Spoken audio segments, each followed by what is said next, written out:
My questions had to run through Benny. Hi guys, hello. Welcome to my channel. Hi guys, welcome to my channel. Today is a very special session video because we have our Erasmus Mundus country representative from Bhutan. And in this video we are going to talk about the Erasmus Mundus Joint Master Program Scholarship.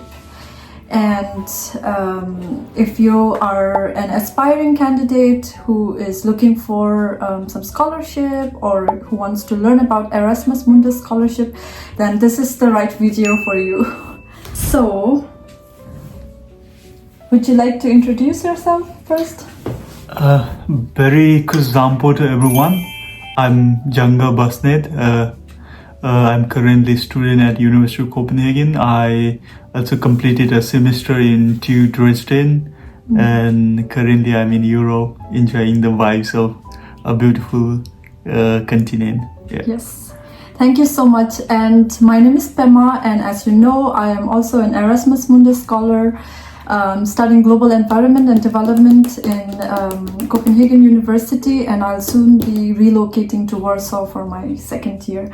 And as you already heard, Janga went to Germany for his second semester, and now he's back to Copenhagen for his final year. Yeah. And Erasmus, we will be talking about the scholarship in the coming section, but just to give you a brief description of about the program, the Erasmus Mundus Scholarship program is a very prestigious scholarship, and it is usually conducted and delivered by partner institutions like several, and you will have at least 2 universities to go around and study and do your masters. So some of the students, they will have their joint double degree, whereas some of them will have joint master's degree for themselves. Yes, and do you have anything? Yeah. Actually, you can sometimes get double masters.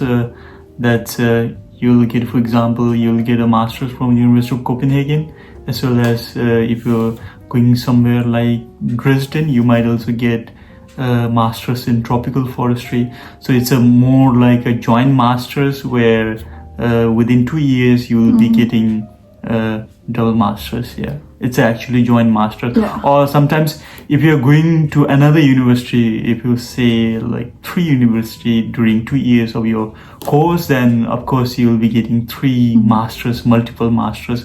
But that's the joint multiple masters we need to consider. It's very, very rare to complete 3 masters within 2 years. That's the reason. I think. Thank you so much. Thank you. And how did you end up choosing this Erasmus Mundus Scholarship? I had this program when I was in final year in university in Bhutan. So one of my friends came to Europe to do her Erasmus exchange, and she came back, and then we were in lockdown preparing for RCSE, and she introduced different courses, different catalog.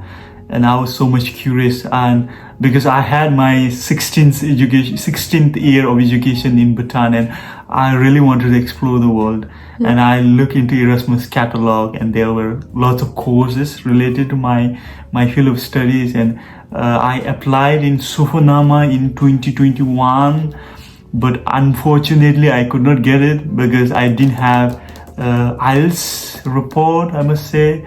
And then because of the requirement in English proficiency, that's like we somehow have to present IELTS or TOEFL, or there are requirements accordingly, but I could not present them. So that's the reason I got rejection, and I retried in 2022. I applied for, it was so much fortunate for me. I applied for just one program because I have so much faith, because I've been trying, and I was sure that I'll be in Europe, and that's how I got. And I tried, and not to forget, I have sick advices from Erasmus Mundus Nepal, who is currently the country representative. So I approached him and then texted him how to go about with the program. Nice. Yeah. That's- And fortunate enough, he was so helpful. And here I am in Europe. That's the story behind. Going around studying. True. Yes, exactly. That is also what happened to me. But I got the link through my supervisor. That's really nice. Yeah. And I just tried, gave my shot, and it is still scary because most of our friends they tried several times, True. and okay, where was I? Oh yeah. Mm. So most of the time our friends they also tried for several other scholarship, and for us it was only like I didn't know I could apply to several other scholarship as well, like several other programs. So it was a little bit like lucky for me as well to just get the scholarship, and I'm grateful for that. Actually, a few years ago, we are like obligated to apply for just not more than 3 courses. Later on, they have changed into as much as possible. But fortunately, like it's a luck. People say that you need to have a publication to apply for the Erasmus program. But the thing is, like, it's not true, you don't have to have a publication or any work experience or any lots of stuff. So even the study gap, if you have a very long gap, you can still apply, and there is no limit for age as well. So it's a win-win, always win-win program. It's a very good scholarship, you would say. But obviously having all those experiences will also kind of help you create a very good motivation statement, because you find out, that's what I believe, like even if you have something, if you have an experience, then it might also let you find an interest and maybe align something that is according to your objective of the study. Yeah, that's a bonus point. Even like I say, even if you could not publish anything, you can just write something to write something in Queensell or other newspaper in country or in local newspaper, and then you can just add in the CV. It's like you make sure you make it genuine for the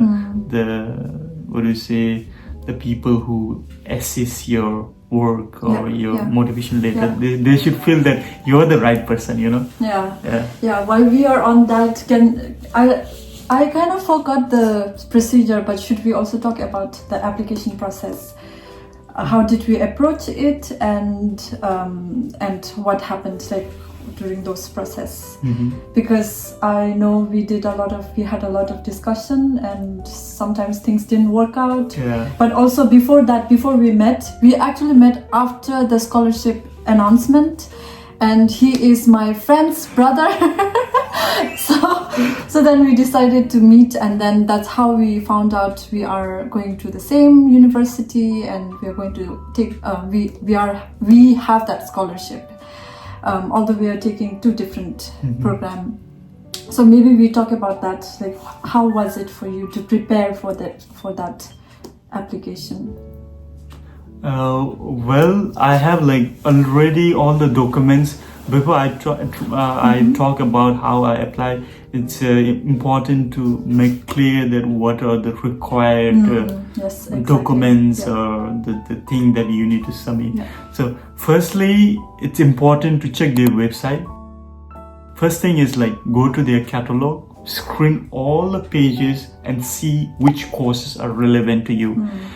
And then, so you found the courses. For example, you have 10 courses that you're interested in, and you sort those courses and write somewhere, and then go inside, check whether the project is currently ongoing or not, check their status, and then after knowing that, there is always a link to the website. You go there, check the requirement, especially, so that link can lead to the university's website actually. So there will be always a search option where you can write the name of the courses they're interested in, then you just search it, and under the courses you have everything, like what are the document required, what are the language, and everything will be included. But one of the most important thing I want to mention here is there will be also the email or the number of coordinator. That's the most important part, you know. If you have any doubt, like if you cannot figure out what to do, I think the best person will be always trying to contact the coordinator. Yeah.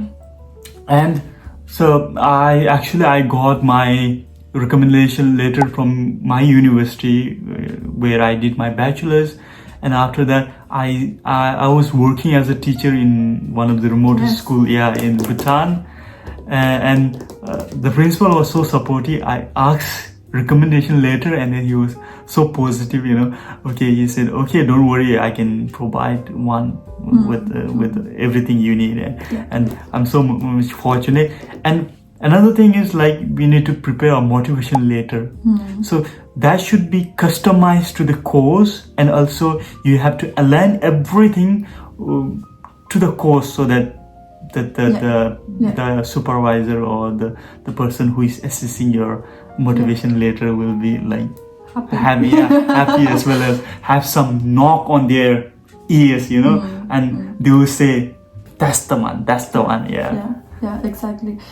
So the requirements for the scholarship is a motivation statement letter, 2 recommendation letters, and an IELTS, right? IELTS. Oh, you can have IELTS, TOEFL, or we'll have to check the website. I mean, people have been asking a lot of questions on whether they can do PT, and I feel like that I don't know. I cannot concretely say on that, but the thing is, like, it depends on the courses. But sometimes if you're taught in English, you don't have to give the IELTS or TOEFL, you know. You just have to provide the English proficiency certificate. And one of the important thing is also the CV, you know. You have to have a very rich CV. For me, I made my CV from Europa. That is also the European Union CV format. Yeah. I also very much agree to Janga. I think a very good CV adds on your application. Having a very good experience also counts at the end, because you have a lot of things on your CV when you present it there. And then motivation statement. For me, I already started preparing for the motivations for the application like 5 to 6 months ago. It was very such a coincidence that I just found the link from somewhere. My supervisor just sent it to me, and he was like, this is available, and I was like, is that a scam? And I had to go back and check, and then that link somehow came from the Ministry of Foreign Affairs to the university. And it was relevant to my subject, so that's how it reached me. And I had no idea. Like for you had several experiences before that as well, like looking for courses, and that was very stupid of me. I should have explored more, but I'm not saying my courses, like I don't want to take it, but it was just like I should go for it. And I just decided, okay, I will write an application. The motivation statement was just for 500 words. And I had some already like written motivation statement from previous courses, so I just kind of copied from here and there and adjusted a bit, and then I sent it to several people. Like, it was not just me looking at that motivation statement. It was my mentors, my supervisor, my academic supervisors, my work supervisors, so they all had a look through my motivation statement, and then at the end I sent it back to my academic supervisor, who tried to say, okay, this is where this is going, or it's good. And it took me like five months, like took all together. I'm just thinking that if you are not selected for this program, I won't be here. because you have like given lots of effort for the application process. Yeah. And then to add on, Tema, she talked about scam, and I also believe that one of the reason why Bhutanese are reluctant to apply for the program is we easily fall to the prey of scams, So that's the reason currently whenever we do this advocacy program, so they somehow have this skeptic feeling, saying that is it a real program or is it a scammer, So I say this, I say to people, it's completely free. You don't have to pay the fee, or you don't have to pay anything in the beginning, People will be, is it real? So especially if you're going on the right track, if you choose Erasmus Mundus Scholarship, and then if you visit the right website, if you have the right guidance, there is no way that you will fall into a scammer. I think that is also something we should all be careful about. Yes, and then back to my story. Sorry. True. I got 2 recommendation letters. I would advise having one recommendation letter from your academic supervisor and another one from your work, like extra co-curricular activities or anything like that, and then to have the letter very specific, not generalized. Sometimes you are given general recommendation letter like, oh, Pema is a very diligent student, Janga is a very hardworking person, he is an asset to the team. So they are not very specific about what work you have done for the organization or anything. So maybe having a very specific, very detailed recommendation letter from your supervisors would add to your evaluation or your application. So that is one most important thing. To add on Pema again, there are students who wanted to apply for the Erasmus program as well, but you might be thinking that you should have one recommendation letter from work. That's not mandatory, You can have from 2 from the university. That's absolutely okay. Okay, I think that is also right. Very. For me, I was I think I wanted my application to be very diverse. So that is also why I was looking into motivation statement, one from the supervisor, one from the office or wherever you're working. Because you had a work experience. That is.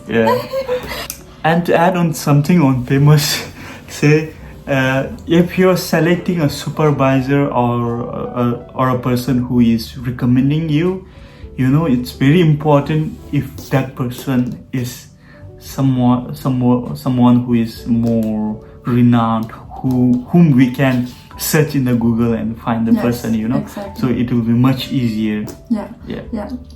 Exactly. Not to boast about it, I had very good supervisors, so I think that also added to the application. True. So the next question is, what was the most challenging part for you when you were during the application process? During the application process. I have to think about it. Yeah. But actually, it's the zeal. If you're so much interested, you won't find it so difficult. Maybe I had a difficulty to do the IELTS because we have to pay a quite huge amount.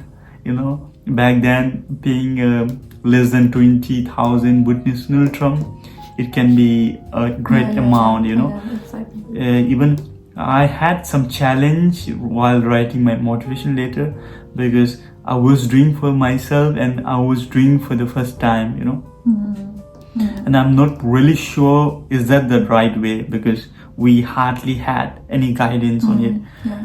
So I think these are the challenge. but I'm 100% sure that I will get this year, during my 2020, 2022. Yeah, I was so sure. I was like, I resigned from the work. I came to Thimphu and I was doing our friend's assignment from Australia. I should not be saying that, but yeah. Okay. But the thing is, like, I was damn sure I'll get it. That's my instinct, and I got it. And something a little more on how many people can be selected for a single program from one country. That is 3 in just one program. For example, if you're interested in merge, so you, your friend, and another friend might get 3 of you can get to that particular courses. But so there are roughly more than 200 courses. So if you apply in more than 10 courses, there is high probability that you might land up in at least 1 or 2 courses. I have a friend who applied for 10 courses and he got into 6 courses. That indicate that he is so much interested to study abroad.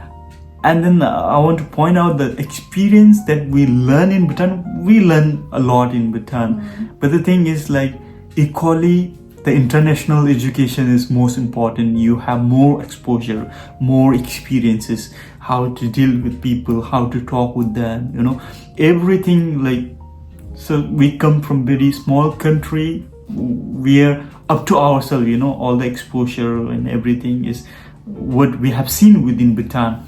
And it's very important, to upgrade your study at the same time, the international exposure where you learn to live with the world, I know with this we also talked about some tips when you're preparing for a very outstanding application.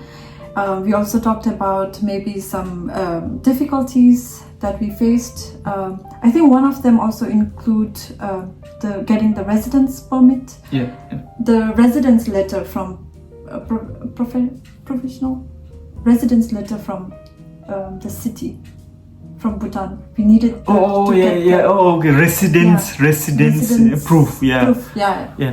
So that was another challenge. But the thing is, like, it's very simple.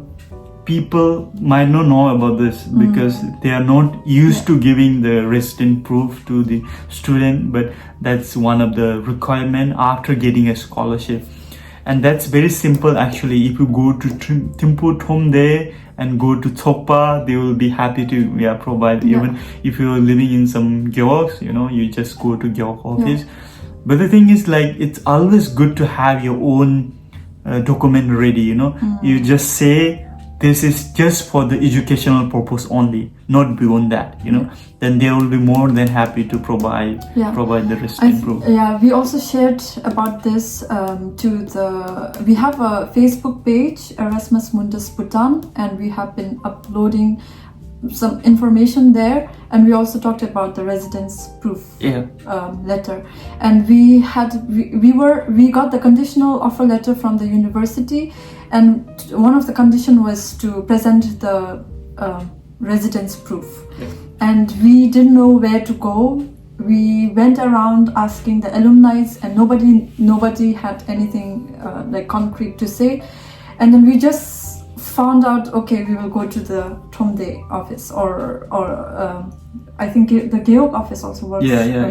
So that's how we figured out, and we had our own format. So maybe we can also, if you are looking for a format, or maybe if you are preparing for the application, we are happy to help.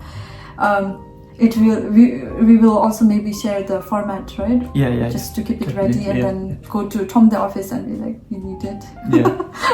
I'm sure Pemo will be going to write something there in the video saying that the Facebook group is Erasmus Mundus Bhutan. And if you scroll down and check the photos, or scroll down, you will also find lots of successful selected students' recommendation letters. If you want to be considered for the scholarship, you need to have your CV ready, your motivation statement ready, and 2 recommendation letters. So those should be ready for the application. IELTS, yeah. And yeah, IELTS should. To give a small comment on IELTS, overall should be 6.5. Overall, just overall, irrespective of other bands, you can have in writing, you can have 4, or it does not matter. But overall should be always 6.5, So do consider that most of the courses will only accept you if you have the overall IELTS band as 6.5 and above. But it is always wise to go and check on their website. Sometimes it's you don't have to do any IELTS or TOEFL or other English proficiency tests, But the thing is, like, if you're applying for other courses, not to only to the Erasmus Mundus Scholarship, but you can have we have lots of other. For instance, we have GAAD scholarship in Germany, where forestry student can apply to those courses, But the thing is, like, if you do IELTS, it's always there is more opportunity for you. So. Okay, keep that in mind. Yeah. So should we talk about the scholarship itself, like the benefits, what is covered, and how did it also impact your study? You going somewhere or doing any kind of extra co-curricular activities? So let's go into the scholarship. Okay. Firstly, one of the most important thing is how much do you get? That's study. Then one of the most important thing, coming abroad, and will you able to save this step, will you be able to manage with those things or not? So we had two actually. For me, I'm accompanied by my beautiful wife. Yes, come on. And then we get 1,400 euro per month, and that's more than enough for us to pay for the rent, for the food and transportation and everything. So that's more than enough, and then we can save little amount from there as well, like 100 euros still. But the thing is, like, it's manageable, because especially Denmark, we live in Denmark, especially in Copenhagen, they consider this as one of the most expensive city, and it's true. It's very expensive, Yeah. But the thing is, like, we could manage it with that amount, and we have very nice house. We are at their place right now. We have our own kitchen, our own toilet, and everything. So good. Yeah. And would you also like to talk about your experience in Germany, like the scholarship? Did it help you there, or Nepal? Yeah.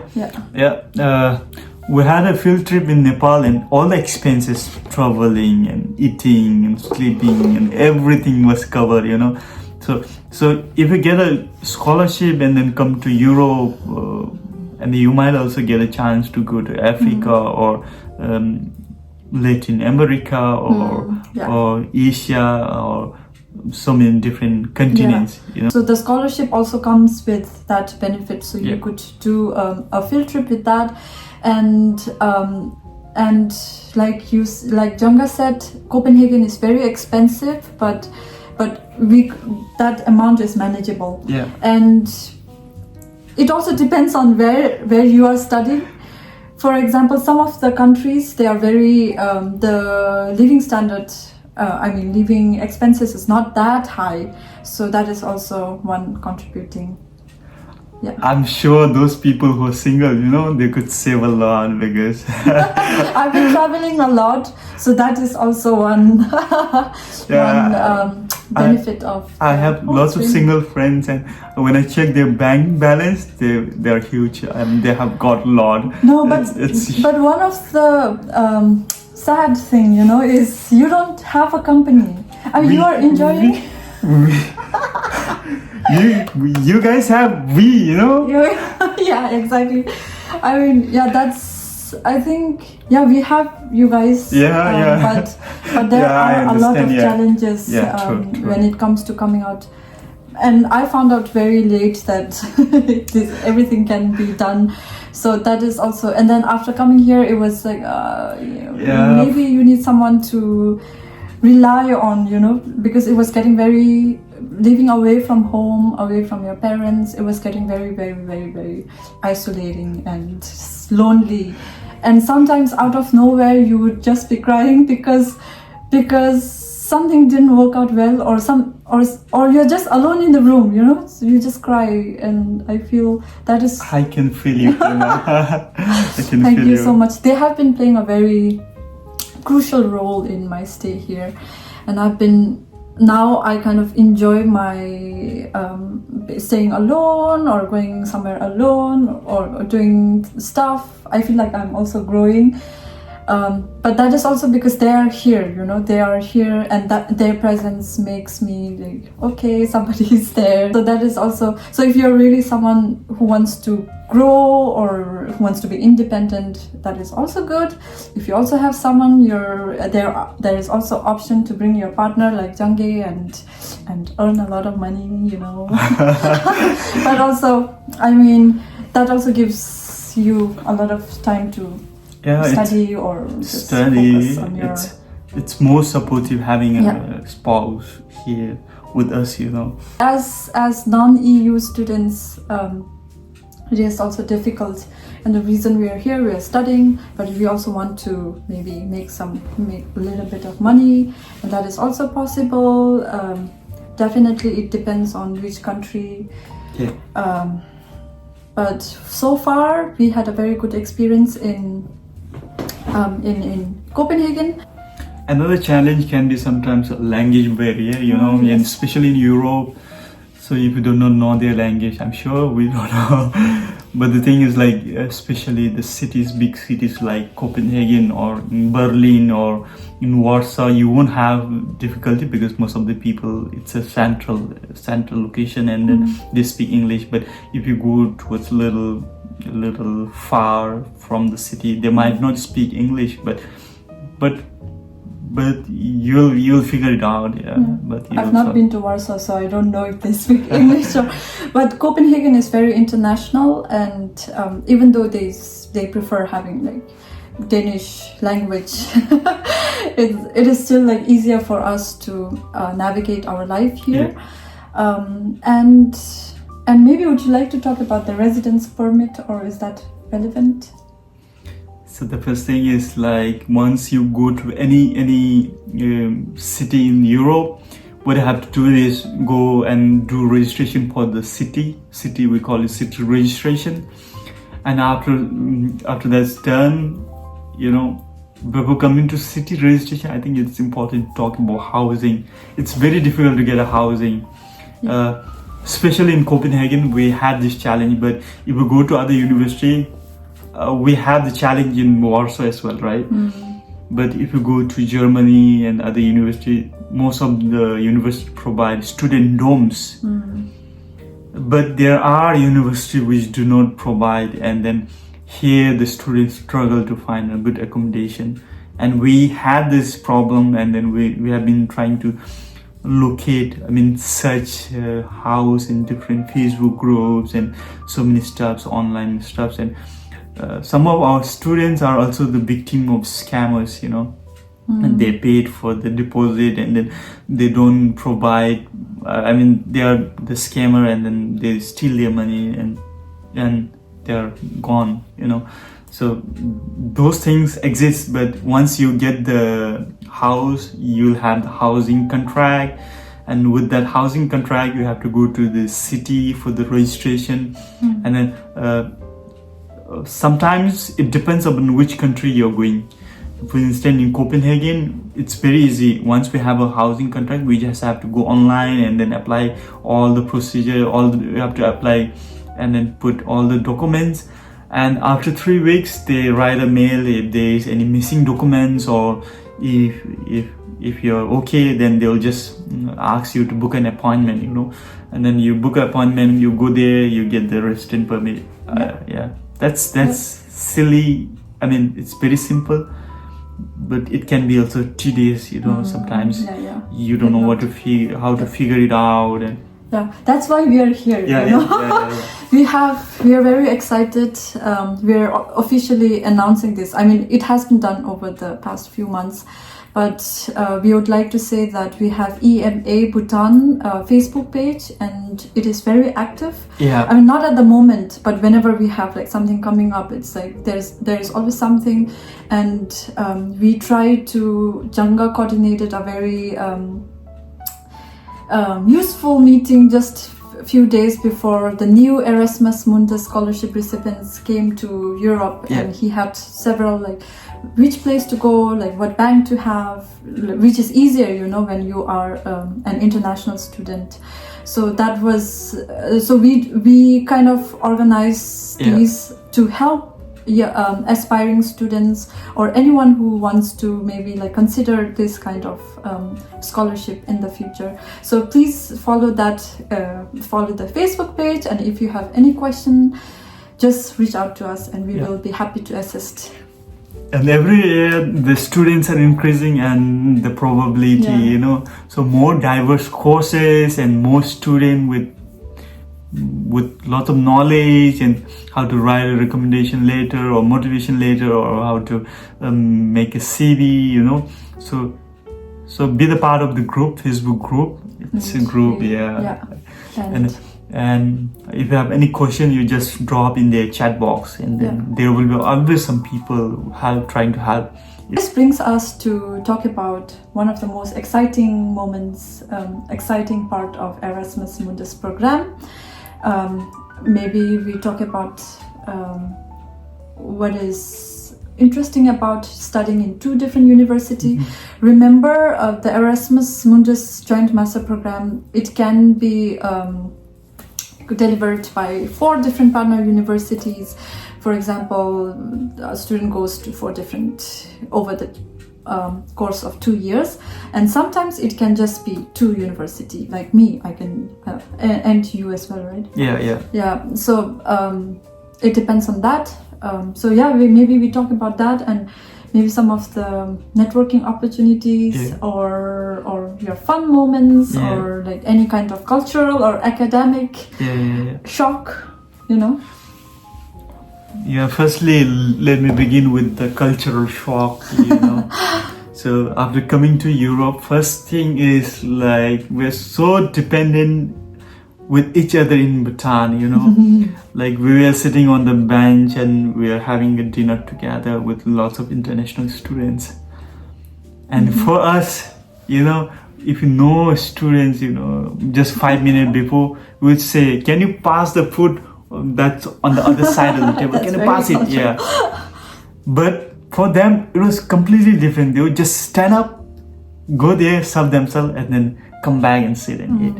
Yeah, it was a cultural shock, which indicate that they are so independent, you know.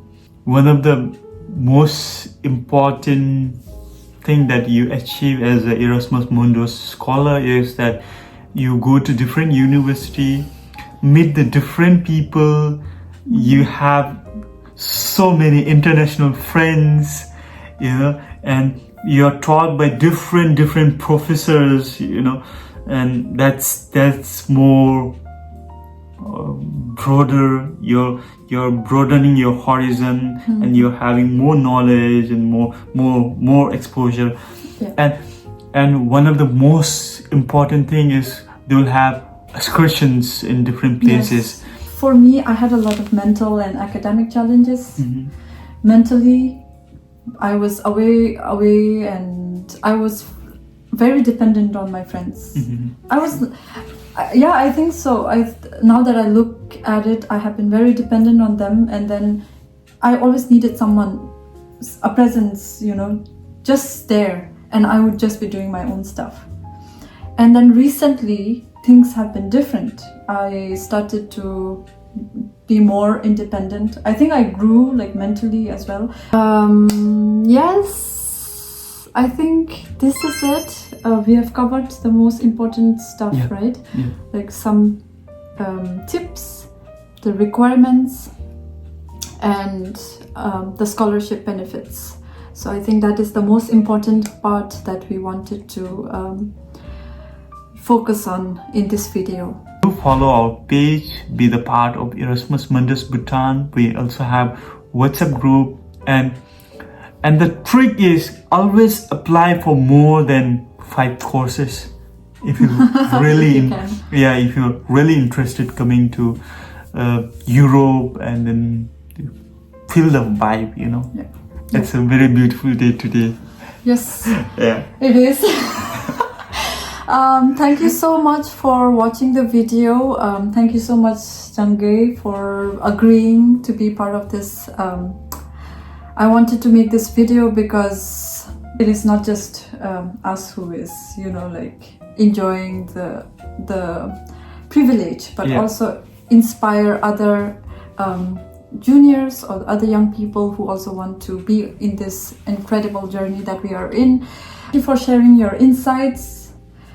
Janga is our country representative for EMA Bhutan, so if you have any questions, just drop us, contact us through that Facebook page. And yes, I hope your words inspire, or maybe even make people curious about the scholarship and way forward, and if you're watching this video, if you're very interested in the Erasmus Mundus Scholarship, it feels like we are marketing. If you're very interested about the scholarship, that will bring a lot of benefits to you, academically, professionally. I hope this video helps you, and if you like it, please like the video and subscribe us. Like, subscribe, and share the video. Thank you so much, and see you in the next video. You have got lots of notes written on it. Yes. Great. Bye-bye. And I also have something for you. Oh, wow. Very traditional, very Bhutanese. Oh, thank you. This is very special. Fried. I know you make very good tea, so you can have it for Thank you. weather like in Denmark. Yeah. Thank you so much for watching the video.